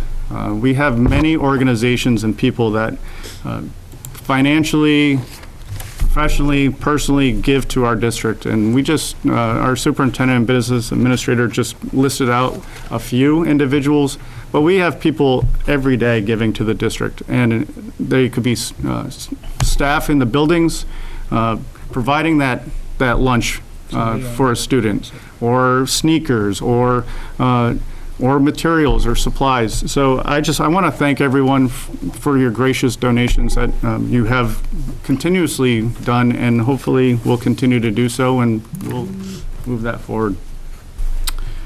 So that's all I have under the board chair report for this evening. Moving on, we'll go to the committee reports, and the first that met would be policy. The policy committee did meet last Tuesday. We discussed several of the topics that have already come up this evening. Board member ethics, lunch payment policy, so you're aware that you'll be seeing that as first read for the next meeting. We started to talk about crowdfunding of classrooms. That was an interesting discussion. There's no model policy yet from the New Hampshire School Boards Association. So we're just starting to talk about whether crowdfunding of the classrooms through GoFundMe or other classroom funding sites would be permissible in this district. If you have ideas or thoughts on that, we welcome them, because we want to take all the input we can as we have the discussions. We did talk about whether it's necessary for us to have separate SAU and district meetings. We forwarded that topic to our lawyer. And was it Barrett, Christina, who gave us the opinion? So in this case, it was the lawyer for the New Hampshire School Boards Association who told us that it is not necessary for us to open up a school board meeting and an SAU and a district meeting and go back and forth between the two. It can all be in the same meeting. We've been in the practice of opening and closing the meetings throughout the evening. So this will simplify things a little bit. Also, we've made a referral over to facilities on a playground safety issue, and we're interested in putting together safeguards to ensure that our playgrounds are safe, fun, and age appropriate. And we're asking for facilities to look at that and give us some opinion on what those safeguards should read as, so that we can get them into policy. Moving forward, Community Relations Committee. We've presented our motion earlier in the agenda. We have nothing further to report. I know extracurricular met this evening. Do you have anything to report, Eric? We sent a motion to finance in regards to a sign for the gymnasium. Okay. And I know that folks can't see this, especially on TV, but what extracurricular committee and the board had approved the renaming of the gymnasium to the Paul Joseph Breckel Gymnasium, and the proposal is to have a sign made and hung outside of the gymnasium on the back side near the locker room doors. So that will be going through the process, and hopefully we can get that moving for the dedication in early January. Mike, we'll also, at our next extracurricular meeting on the 1st of November, we'll actually be inviting the group leaders again, including the winter sports, at 6 o'clock, and that'll be in the annex. Okay, thank you. Any other committees that have met? We haven't met since the last board meeting, but I just wanted to mention, it was brought up in a previous board meeting that, I think Betty brought it up from the ad hoc STEAM committee. They wanted us to, the education committee to get an update on the science curriculum, and I believe our new director of curriculum is going to speak to a STEAM coordinator role, and just that we're going to address that next week, which is the 11th. Okay, thank you. Wayne? CCC committee met. You had breakfast? And we had breakfast at Monadnock. A very good breakfast, and that Tom Welch puts on for everyone. It was highly praised by the other visiting constituents. We had 6 people there from Monadnock. We met at the, what's that called, the Discovery Room. And excellent presentation by Lisa Danley of the Cheshire Career Center. They talked about enrollment, and if I'm right, Monadnock has 52 students there this year, operating at Cheshire Career Center. And last year, I don't think I had that. No, I don't have last year. I thought it was just over 60. I think it was in the 50s, yeah. It's good. The CCC ran, Cheshire Career Center ran a summer camp this summer. They had over 100 students involved, and I don't know, she didn't have information if anyone from Monadnock students attended that. You've already heard about the machines. I don't know if it was mentioned, but the used to be Tidline Cooperation in Keene donated the flooring for the new automotive section of the high school and the epoxy that goes with it. It was a very nice donation. The auto program has now had a new very heavy-duty lift to work on bigger trucks and equipment to help with the work-based learning program that goes out around in the neighborhood. That program has a whole file of forms to fill out for each child that's in that. Some are paid positions while the students are in with the interim programs and also working with the manufacturers, some are not. They are working on updating the agricultural program at Fall Mountain Regional, and the Fall Mountain person that was there says that Monadnock students will be invited when it's fully complete if they want to participate in agriculture. I don't know how many students they can take, but they said it would be available to students at Monadnock. The EMT class is in full swing. They're contracted with Rescue Incorporated out of Brattleboro, and most of the students that went into it this year are from Firefighter 1 last year. It's been a great inclusion of Rescue Incorporated to come down and provide this. Another thing was talked about was the regional agreement, and I'm right, Lisa, no one can find it. The one that we believe is the most current is older. So whether they need to revisit that and redraft and have just a new memorandum is something that Lisa Danley's looking into. I know we signed one. Yes, and it's on that committee. And, yeah. And it's around somewhere, so I'm sure we'll find it. Next meeting is scheduled for the industry advisory meeting on October 27th at 7:30 in the morning, and guess what they'll serve? And Friends of Cheshire will meet again in March of 2017. That's a lot of information, and I have documentations here if anybody's interested in looking at the forms. I'll see you later. Thank you. I have a question for Nick and Education Committee.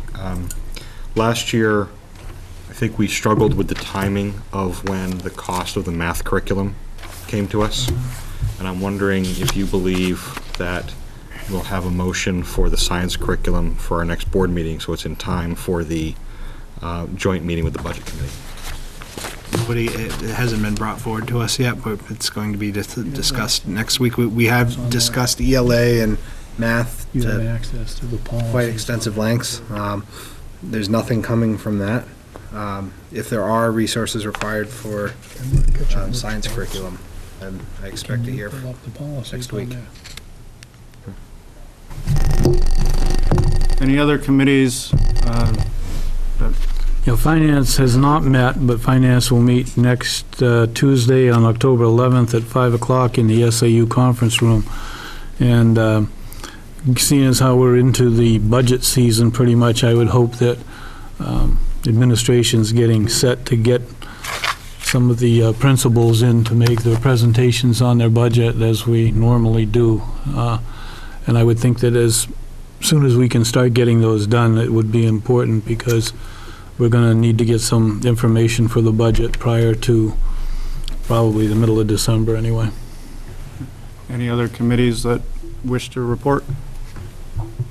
Okay, seeing none, we will move forward. Action on the manifest. Yep. I move the manifest in the amount of $1,773,837.84. Second. Moved and seconded. Do we have the money? I didn't check, but I'm pretty sure we do. Okay. All right. Any further discussion? You're pretty sure? Pretty sure. Pretty sure. All right, Jane? Phyllis? Yes. Winston? Yes. Aaron? Yes. Jim? Yes. Nick? Yes. Michael? Yep. Cheryl? Yes. Bob? Yes. Eric? Yes. Eddie? Yes. Scott? Yes. Lisa? Yes. 11.879 yes, 1.121 absent, motion passes. Okay, next item on the agenda are the approval of the sealed September 6th minutes that have been brought up. Well, hopefully I split the packet in half. I'll give folks a couple minutes for those to go around, take a look at them. And while they're going around, these minutes are sealed.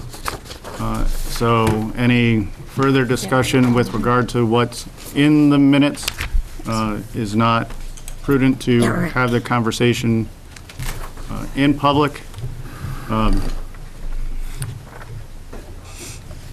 So There isn't a whole lot to read, Mike. I realize it. Well, that told me a whole lot.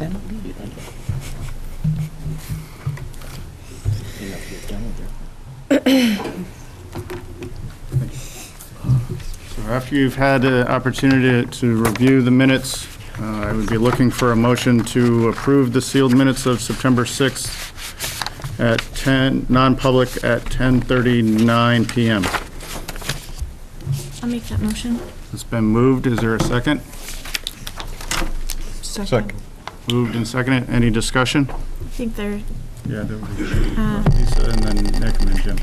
there may be a typo. Explained the process going forward. Yep. So under issue 1, the second sentence, administratively, it should say, she explained the process going forward versus just process forward. Nick? Yeah, very briefly, we've had this discussion before. I know there's differing opinions as far as what detail we get into, especially with sensitive issues in these minutes, but I was present for this, and there's almost nothing here for somebody from the public to have an understanding of what was discussed. Jim and then Karen? Yeah, I was not present at this, and as I stated earlier in the public comments, this type of a situation really does concern me. The law requires a brief description of the subject matter. So I really want to know, what was the subject matter that was discussed? I think it needs to be in the minutes. Since I'm a board member, this is the second time, by the way, that this has occurred, where we have had information that we needed to go into a non-public session for litigation pending. And it was, this motion was made by a couple of people who didn't know what the litigation was that was pending. So anybody who votes for this, you're just saying, we're gonna go in. If the vote is to go in under pending litigation, It's litigation against the parties. And this board is the party. So if there's a proposal to go in under that litigation, how can you possibly vote to go in there if you don't know what the litigation is? And then further to come back out afterwards with these minutes that we have in front of us right now, and you're going to ask us to vote on approving them, and then you're going to seal them. I think that's absurd. It doesn't tell you anything. It doesn't comply with the law in terms of a brief description. It doesn't say anything about it. And then when they're sealed on the other end, this board has an obligation, when you vote to seal those minutes, that it has to be by 2/3 of the members present, and that they have to then state the reason that they're going to seal the minutes. That wasn't done here. So the least you can do when you come out of here, if you people are crazy enough to vote for this, when you come out of here to vote on minutes that don't tell you anything, then to seal them, you better come up with an idea as to why they were sealed, and it's got to comply with the law. It's not just something that, well, we can do this because we don't want the public to know. This is, again, a matter of transparency, and this is going on, particularly with this board. I don't even know what this legal issue was. I wasn't notified as a board member, I'll say publicly, to the public here and to the people I wasn't notified that there was a situation coming up before this board. I wasn't here that night, but I think that if this board is being asked to vote to go into non-public and to keep the public out because somebody doesn't want to discuss a particular issue, the board at least has the obligation to know why we're going into that non-public. And when we come out, to stipulate why we did this. Karen? I'll just briefly say, I mean, having not been there and seeing this, this doesn't tell me anything, and I'm not really sure. I would hope that somebody that was present would maybe move to amend this somehow, because it doesn't say anything, or at least it shouldn't even be sealed, because it doesn't tell me anything. I have no idea what happened that night. I guess I would vote to table this to further discussion in non-public, so that we can flesh this out and get a better idea of what was. I was there, last month, to be honest, we've had a couple of non-public issues. I don't even know which one. And I'm not sure which this one refers to, because there's not enough detail in here for me to even know that. So that's my problem with this. Okay. Was it a motion to table? Yeah, if that's the correct motion. Did I use the right gibberish? Okay, thank you. Motion to table until non-public session under 91A32E, I guess. It's been moved and seconded. Yeah, E. Which is related to these minutes. Non-debatable. Jane? Phyllis? Yes. Winston? Yes. Karen? Yes. Jim? Yes. Nick? Yes. Michael? No. Cheryl? No. Bob? Yes. Eric? No. Betty? Yes. Scott? Abstain. Lisa? Yes. 7.516 yes, 3.364 no, .998 abstain, 1.121 absent, motion passes. Okay, so the minutes will be discussed under non-public with regard to litigation. I will remind the board members, though, that it will be a discussion related to the minutes. It will not be a discussion related to what transpired necessarily at the last meeting. If, unfortunately, some members were not present, it's what happens when you're not present. I don't disagree that the minutes are light, To be a little flip about it, yes, they did not include it, and I had not seen them until this evening, but I knew they were not as comprehensive as others, but also recognizing that many of our non-public minutes are not comprehensive as our public minutes are. But I just will remind everyone that it will not be an opportunity for us to rehash everything that we already discussed in our previous meeting, but will be an opportunity for us to talk briefly about the minutes themselves. Okay, moving on to the approval of the September 20th minutes. Look for a motion to approve the September 20th public minutes. I would make that motion to approve September 20th non-public minutes. Okay, it's been moved. Second. It's been moved and seconded. Any discussion? Yeah, Karen? And again, I apologize, I wasn't present, but having read the minutes, I wasn't positive what happened under 5 at the bottom. It says motion and Mosier move to approve the budget schedule, and it was seconded, but I don't see a vote.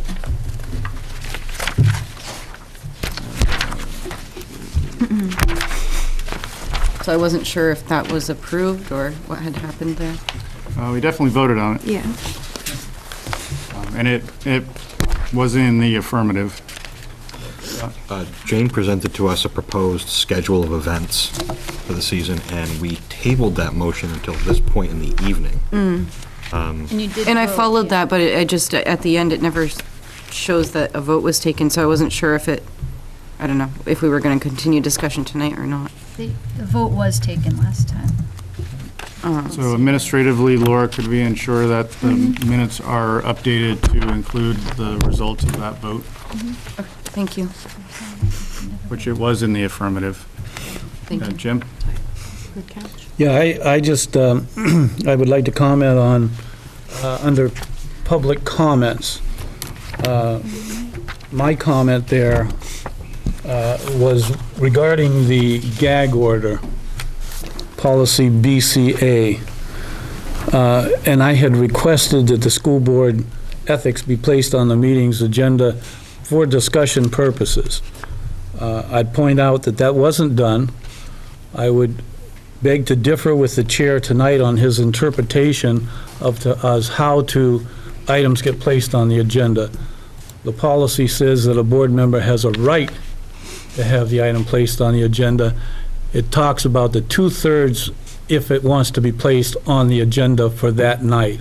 In other words, if people were sitting here tonight and I wanted to have an item placed on there, the only way I can do it is 2/3. On the other hand, where it was done 2 weeks ago and the chair had adequate time to put it on the agenda and to prepare everybody for it with a copy of the referred to policy, it would have been much better.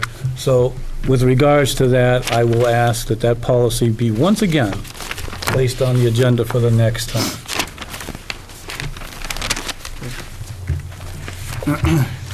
As a matter is being brought up as a board member, not as a public comment, I will make note with regard to policy BCA.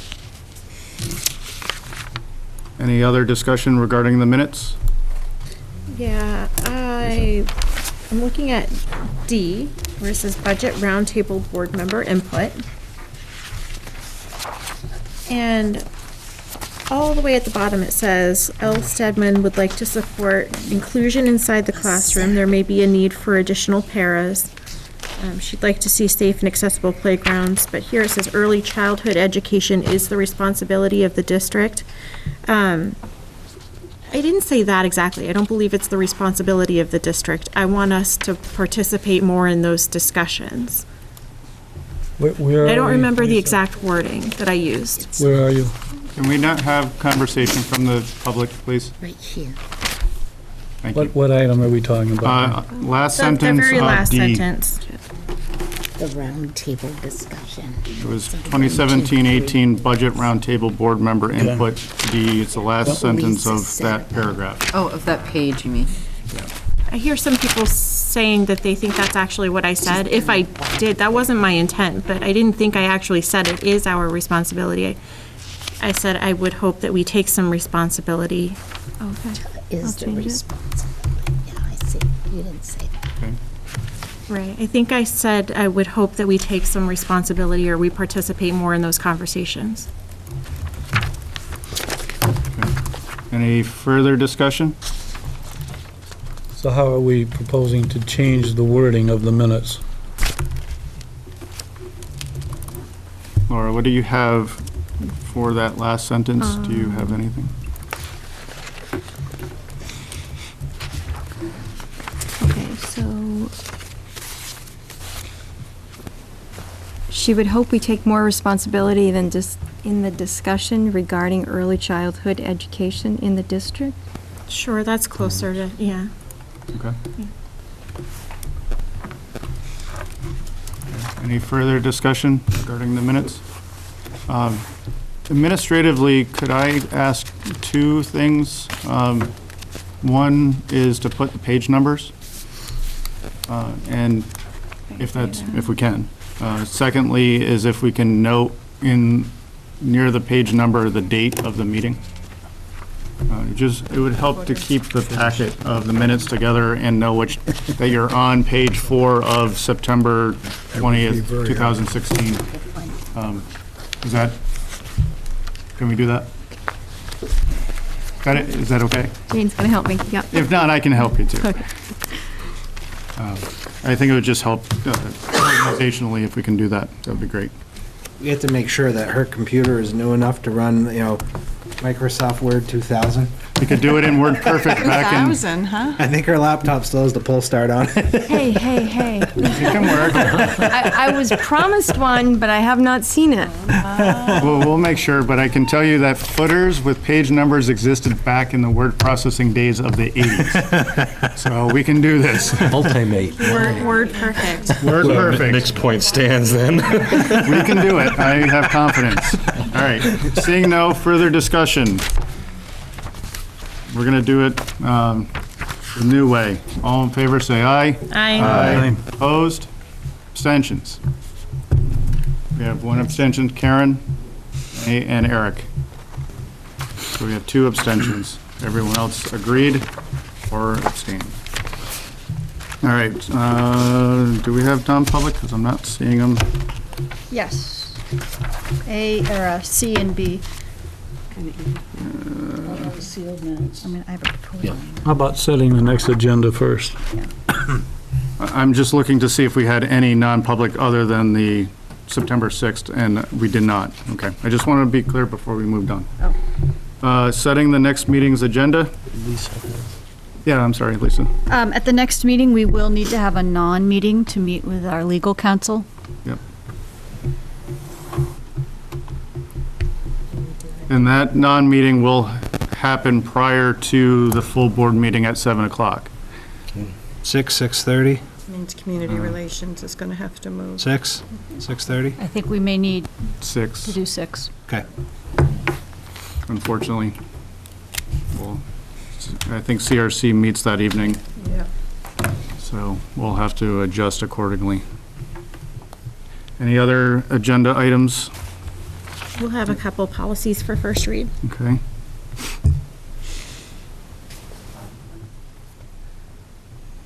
Jim, I think I saw your hand. Yeah, considering that it was on policy's agenda and that it'll probably be brought up again at policy, maybe before the next meeting, but I still want to have, since it was included tonight, which was several sides of 671:33 on the discussion, as I pointed out, I'd like to have the other side presented so that people can look at the warrant articles 14 from the 2005 meeting, the deliberative session, and also the results of the votes which were published in 2006, so that people can understand the legislative body thinks of this issue. Yeah, while I certainly respect having that information present to us, If there is a policy change presented from policy for a first read, that is exactly that. I can't say if policy is going to move that forward. At the time that there is a proposed change to policy BBBE, I think it's appropriate to bring that information forward, and we'll make sure that we include that. Does that suffice? No, I think you presented stuff tonight, basically here on 671, and you made a couple of comments that our current policy was not in compliance, and I think that information should be presented to everybody equally so they can view it, because then there would be a clear understanding as to why our policy currently exists in the manner it did. If you don't, you're just presenting one side of the issue, and you've presented it to the board. I think it should be included in the packet. It's not a big deal. It's 2 pages. I'm not going to debate this. It's a non-matter if we don't have a change to the policy. If we have changed to the policy, it's absolutely pertinent. Well, there's a proposed change sitting there right now. So if that's the case, then the information will be provided. If it doesn't go through policy, then it won't. Okay, any other items for the agenda? Seeing none. Second round of public comments. Any member of the public wish to make a public comment? Come on, yeah, absolutely. And then from Swansea, just one question, according to procedure and the board's intentions now, is it the board's intention to attempt to fill that open seat on the board before the discussed conflict between policy and state law is settled? So we're going to go to the selectmen, or are we going to address that before we fill the board slot? My intention is to talk to the selectmen, the chair of the select board of the town of Swansea, present our conflict, our dilemma, and see what they have to say. It only relates to Swansea, this issue. Right, and that was, so I'm just trying, I want to be clear on if we need to go to the selectmen or address the school board members, which was the discussion earlier, if I'm correct. To be safe, I would do both. So if any member of the public wishes to fill the seat vacated by the resignation of Mr. Smith, certainly let me know as the chair of the school board, and also let Mr. Hutwelker know as the chair of the Board of Selectmen for the town of Swansea. Thank you. And how this all other shakes out, I don't know, and I'm not going to profess to know, because it relates to that. At the end of the day, we have an empty seat that needs to be filled. How it gets filled, I don't have any personal vested interest in it. I just want to see it move forward. Yep, understood. I just have, I don't know if this is considered a public, I guess it's a public comment. It's a question. Did you have anything further? I'm sorry. Well said, thank you. Okay. Just related, so are we proceeding following our policies, or are we in this state of conflict that needs to be, this is what I was getting to earlier. If this is time sensitivity and it needs to be addressed, it should probably be addressed. If not, then my understanding is that we follow policy, correct? That would be my understanding as well, that we follow policy, and if at some point that changes, we'll need to address it. I'm challenged on this. I see both of your hands. I told the superintendent today, I was up at 3 o'clock in the morning this morning going through and trying to sort this out in my mind of what makes sense with regard to this issue. We have an existing policy. It's been brought up. I brought it up multiple years ago. It has not, and unfortunately, this letter of 2013, even though I was vice chair, I never saw it. So I am challenged by that. It is what it is. It's 3 years later, but we have something to wrestle with, and we have a legal opinion by our lawyer. So we have an existing policy. I think we'll have to go through that, but because we haven't changed it, but I don't know. We may be told otherwise. I see Bob, Lisa, and Jim. Yeah, as I read this legal opinion, it says that, in my opinion, the school district must comply with the provisions of the amended RSA when filling vacancies. Then he goes on to say, whatever that you did in the past, this is not being applied retroactively because you're filling future vacancies. So I believe that we have a legal opinion that we have paid for by licensed attorneys, not by amateurs, and that says that we comply with the state law and not with our existing policy. I believe it's in black and white. I agree. All right. And I see your hands, and I'm going to give you an opportunity to talk about this, but I do not want to go through a debate for the next hour and a half regarding it. What I have to say is going to change the rest of the conversation. Okay. Thank you. Okay. It's my intent to call a policy committee meeting sometime within the next week so that we can vote on forwarding this policy for first read. So by the time we get to our next school board meeting, it will be here for first read, and as a full board, we can decide whether to implement that policy on the same evening. Okay, thank you for sharing that. It's railroading. Yeah, Jim? What was the date of the receipt of the letter from Joe? It's dated the 23rd of September. And at that time, the existing policy is the one that we still have, right? We haven't changed it. Right. Sure. Can I just make the observation that if the members from Swansea and the selectmen from Swansea all like the same candidate, doesn't this become moot? No. The policy doesn't become moot, the process The does. policy does not, right, but. So, it is what it is. So, again, we will work through it. Hopefully, we'll have plenty of candidates that wish to sit on the school board from the town of Swansea and can go through the process to fill a vacancy and go from there. Any other public comments? Seeing none, we do have the need to go into non-public, so at this time, I will call a 5 minutes. Is that okay for 10? Okay. 10-minute recess to allow Cheshire TV to break down. Thank you, everyone in TV land. Until we meet again, good night.